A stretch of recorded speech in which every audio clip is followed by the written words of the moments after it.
자, 그럼 지금까지 온갖 주몽신화 버전들을 분석하면서 알아낸 내용을 정리해 보겠습니다. 주몽의 출생지에 대한 설은 크게 동부여 출자설과 북부여 출자설로 나누어지는데, 동부여 출자설은 고려시대 역사서에서 확인되고 북부여 출자설은 고구려시대 금성문에서 확인됩니다. 얼핏 보면 고구려시대 기록에 나오는 북부여 출자설이 더 정확해 보일 수도 있습니다.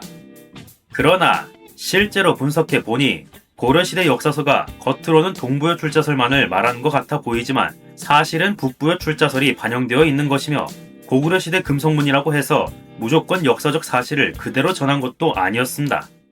결국 동부여 출자설과 북부여 출자설은 크게 모순된 내용이 아니었다는 거죠. 다시 말해 주몽의 입장에서 봤을 때 동부여는 실제 태어나고 자란 고향이긴 하지만 자신을 핍박했던 원수 같은 세력이었고, 북부여는 실제 태어나고 자란 고향은 아니지만 아버지의 땅이자 마음의 고향이었다는 겁니다. 즉, 같은 내용물을 각자의 목적에 따라 다른 포장지로 감싸서 표현했을 뿐이라는 겁니다. 그러므로 겉보기에는 고려시대의 구삼국사와 고구려시대의 금성문이 서로 다른 내용 같아 보이지만 사실은 구삼국사 버전이 고구려 사람들의 인식을 잘 반영하고 있다는 걸 말해주는 거죠. 사실 이런 저의 생각과는 별개로 현재 학계 통설에서는 동부여 출자설과 북부여 출자설을 이분법적으로 딱딱 나눠놓고 고구려 금성문에 북부여 출자설이 기록되어 있으니 북부여 출자설이 더 정확하다고 보는 경향이 있습니다. 지금까지 저와 함께 했던 분석과는 반대의 기계적인 접근이라고 할 수 있죠. 이 북부여 출자설을 지지하는 연구자들 가운데 가장 대표적인 분이 바로 서울대학교 국사학과 노태돈 선생님이십니다. 고구려사의 권위자로 불리는 분이시죠. 참고로 노태돈 선생님은 삼국사기 초기 기록 수정론의 입장에 계신 분입니다. 제가 얼마 전에 새롭게 분류한 기준대로 하면 삼국사기 초기 기년 불신론에 해당하고요. 이분은 대체로 삼국사기 초기 기록의 서술들을 후대에 윤색한 거라고 의심하시는 경향이 강하십니다. 그래서 노태돈 선생님은 광개토대왕 릉비가 삼국사기보다 훨씬 오래되었고 고구려 왕실이 직접 남긴 기록이기 때문에 광개토대왕 릉비에 기록된 북부여 출자설을 우선적으로 신뢰해야 한다고 말하면서 구삼국사, 삼국사기 등 비교적 후대 역사서에 기록된 동부여 출자설에 대해서는 후대 사람들이 의도적으로 윤색한 결과라고 보셨어요. 그러나 제가 앞에서 설명했다시피 의도적인 조작은 쉽지 않습니다. 무엇보다도 어느 한쪽이 의도적인 조작이라고 본다면 기록자의 입장에서 굳이 왜 그렇게 조작한 것인지 설명할 수 있어야 합니다. 제가 다음 영상에서 이분의 견해를 아주 자세하게 비판할 예정이지만 고구려 당대 기록에 북부여 출자설이 나오고 동부여 출자설이 그보다 후대 역사서에서 나온다는 이유 하나만으로 동부여 출자설을 가볍게 무시하는 건 도저히 동의할 수가 없습니다. 앞에서 확인했다시피 기록의 맥락을 잘 보면 두 인식이 크게 모순되는 개념이 아니거든요. 자, 지금까지 살펴본 기록의 맥락을 정리해보면 어떻게 됩니까? 고려시대 기록은 얼핏 보기에는 동부여 출자설을 말하는 것처럼 보이면서도 사실은 북부여 출자설을 강조하는 내용이었죠.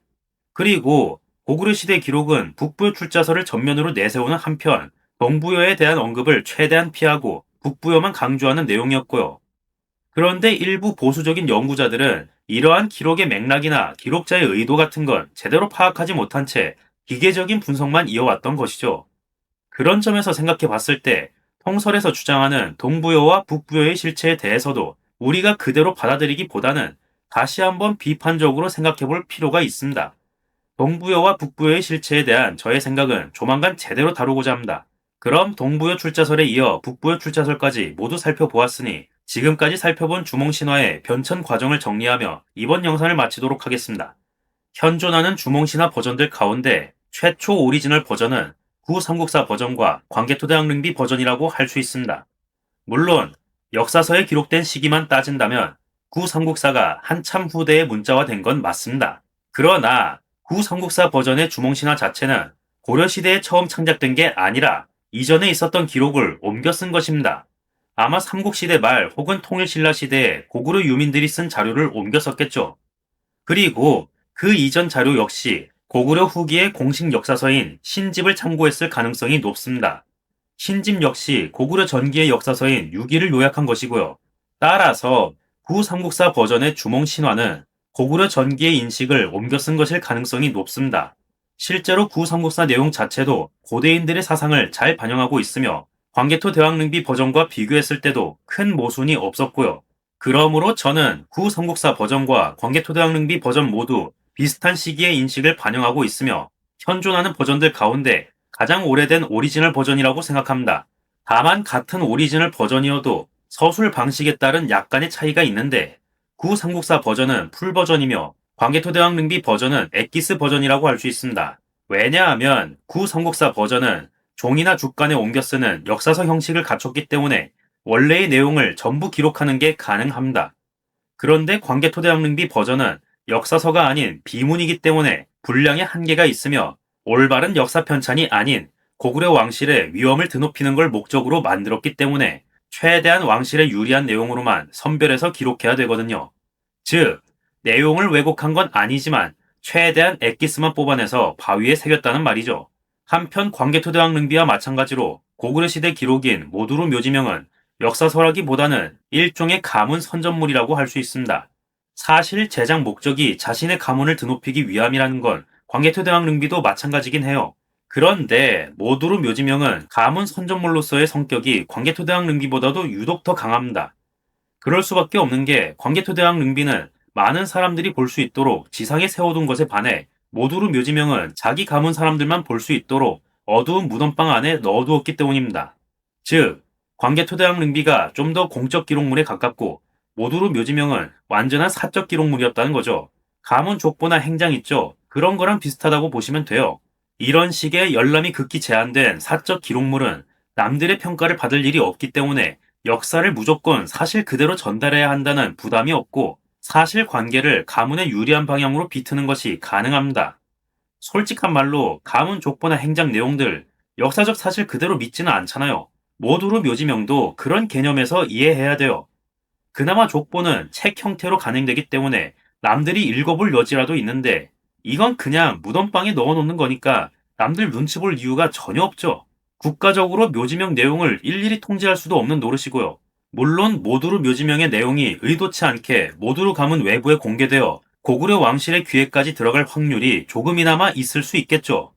그런데 만에 하나 그렇다 치더라도 모두루 묘지명의 북부여 관련 내용은 고구려 왕실의 입장에서 거슬리는 내용은 전혀 아닙니다. 왜냐하면 모두루 묘지명은 모두루의 조상님을 띄우기 위해 주몽과 북부여를 이용했을 뿐 기본적으로 고구려 왕실의 공식 입장을 적극적으로 따르고 있거든요.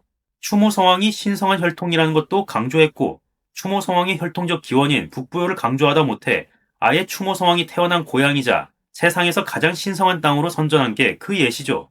비록 실제 역사적 사실과는 차이가 있을지라도 오히려 고구려 왕실에서 좋아할 만한 내용이란 겁니다. 뭐 굳이 한 가문의 사적인 기록을 왕실에서 통제할 일이 있다면 이럴 수는 있겠죠. 예를 들어 동부여 혈통이거나 동부여 땅을 연고지로 둔 한 귀족 가문이 동부여를 신성한 땅으로 포장한다거나 주몽이 동부여 땅에서 자기들 조상한테 당한 굴욕을 자랑스럽게 기록해놨는데 그걸 왕실에게 들켰다면 국가 차원에서 수정하라고 요구할 수는 있을 겁니다. 그런데 모두루 묘지명의 북부여 관련 내용은 이와 정반대로 고구려 왕실의 입맛에도 잘 맞기 때문에 설령 그 내용이 알려지더라도 누가 딴지를 걸거나 국가에서 통제할 이유가 전혀 없어요. 따라서 모두루 묘지명이 가문을 포장하기 위해 주몽 신화의 오리지널 버전을 마음껏 비틀었다고 봐도 전혀 무리가 없다는 것이죠. 그러므로 저는 모두루 묘지명이 고구려 당대 사람이 남긴 기록이긴 하지만 광개토 대왕릉비와 구삼국사에 기록된 오리지널 버전을 약간 비틀어낸 가문 선전용 자료이며 이 내용을 사실 그대로 받아들이기보다는 비판적으로 받아들여야 한다고 생각합니다. 따라서 이 모두루 묘지명의 사례는 비록 당대 사람이 남긴 1차 사료라 할지라도 아무런 비판 없이 그대로 믿기보다는 기록의 맥락에 근거한 사료 비판이 필요하다는 걸 알려주는 좋은 사례라고 할 수 있습니다. 끝으로 제가 저번부터 계속 강조하긴 했지만 사실 근대 학문으로서의 역사학이란 모든 기록들을 종교 경전처럼 그대로 다 믿는 게 아닙니다. 그 밖에 역사서들을 쭉 줄 세워놓고 이건 작성 시점이 가장 오래된 1차 사료니까 무조건 믿어야 돼. 이건 좀 늦게 작성됐으니까 믿을 수 없어. 하는 식으로 단정하는 자세도 위험하고요. 끊임없는 사료 비판과 논리적 분석이야말로 역사 연구자가 해야 할 작업입니다. 제가 여러 버전의 주몽신화 분석을 통해 진짜 강조하고 싶었던 것이 바로 이 사료를 대하는 자세였죠. 자, 이로써 주몽의 기원 대추적 시리즈도 거의 중반까지 왔습니다. 우리는 온갖 버전의 주몽신화를 읽어보면서 고려시대 역사서에 기록된 동부여 출자설과 고구려 금성문에 기록된 북부여 출자설을 전부 검토했습니다. 기존 사료들을 모두 검토했다고 할 수 있는데 사실 아직 제대로 검토하지 않은 책이 하나 있어요. 바로 문제의 역사서 환단고기입니다. 다음 영상에서는 일종의 번외편으로 환단고기 버전의 주몽신화도 한번 살펴볼게요. 다음번에 환단고기 버전까지 살펴보게 되면 환단고기 내용이 어째서 역사적 사실이 될 수 없는 건지 모두 납득하실 수 있을 거예요. 그럼 다음 시간에 뵙겠습니다. 감사합니다. 이 영상은 멤버십 전용 영상을 일부 공개한 버전으로 멤버십 가입을 하시면 전체 영상을 시청하실 수 있습니다. 여러분들의 멤버십 가입은 채널 운영에 많은 보탬이 됩니다. 많은 분들의 가입 부탁드립니다. 감사합니다.